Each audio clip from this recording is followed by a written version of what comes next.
he's essentially saying, don't believe a word Biden says on Ukraine. And I'm quoting again with minimal adjustments for our reading on air. The Biden administration wants us to believe, this is again General Flynn writing, wants us to believe that Russia is seeking to overthrow the Ukraine government. The neocon-dominated establishment wants us to believe that the Soviet Union still exists and is inherently expansionary. Don't believe a word of it! ! Russia has one core concern, Ukraine being admitted into NATO. The Russians understand that would likely result in nuclear weapons being placed at its doorstep closer to Russia than Cuba is to the United States. Now, we just talked about that vis-a-vis the Cuban Missile Crisis. But Flynn is saying, look, just don't believe a word Biden says about any of this. This is not about Russia wanting to expand. It's not about Russia wanting to retake a satellite nation, put it back in the prison house of nations and create a buffer. Right. It's not about that at all, according to Flynn. It's about Russia simply not wanting NATO on their doorstep.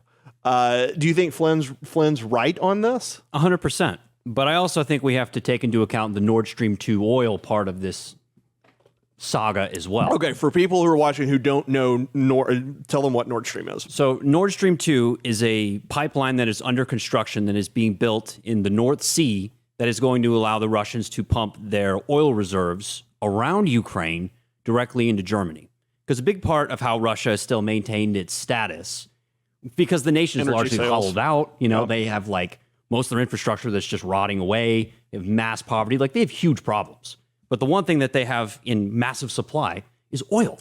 Energy and that's oil and gas, and that's what Europe needs. So they have kept their country basically afloat with the oil and gas money, but it has to travel through Ukraine and those pipelines to get to the markets in Western Europe where they can make the money. Oh. So what Nord Stream 2 is going to allow them to do is circumvent those Ukraine pipelines.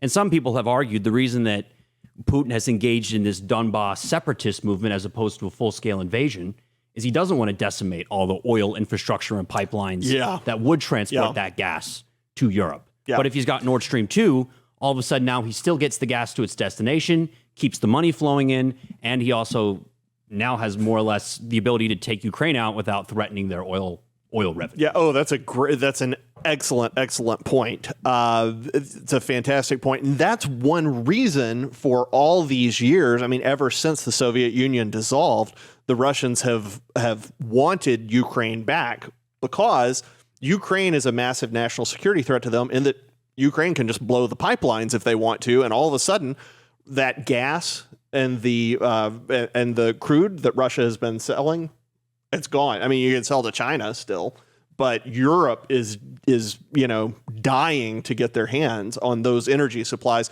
And if Ukraine just blows a couple of pipelines, it's over. So it's an intolerable national security threat. And Trump was smart enough to see that. Like, he has been blocking them from building Nord Stream 2 for years. And he's like, don't do this. I will make you pay for it. Not militarily, but he's like, there's going to be a price to pay if you go ahead with this action. What does Biden do 2 weeks into office?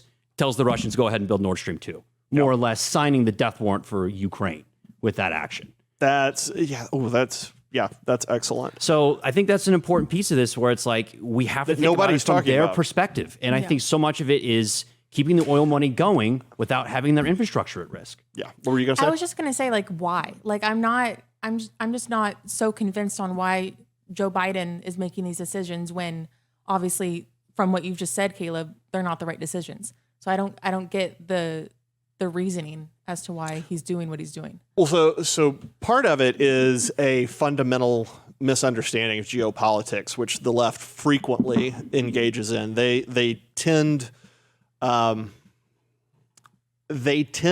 to understand that nation states operate on realpolitik, that they will backstab each other, that they will do no matter what's in their own best interest. Idealists, we call them either liberals or idealists as in international relations go. They tend to think pieces of paper can kind of ensure peace and those things. And at the end of the day, they really don't. It's pretty much just geopolitics and power. But their misunderstanding of that leads them to make stupid blunders. FDR, who was actually incredibly savvy in so many ways, Truly. completely Yeah. missed what was happening with Russia and Eastern Europe. Completely missed it. And whether or not that was just that he was at the end and exhausted and didn't have any reserves left or what, JFK,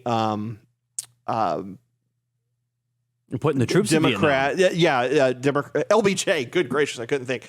LBJ completely misunderstood, misread Vietnam.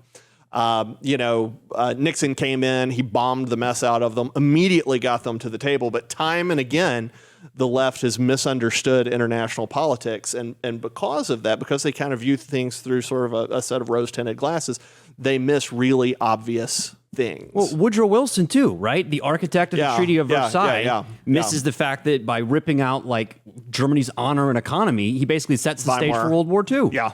He's like the father of progressivism. Yeah, and they hated. Well, I don't know that he actively hated black people, but he was certainly There's strong intimations of that.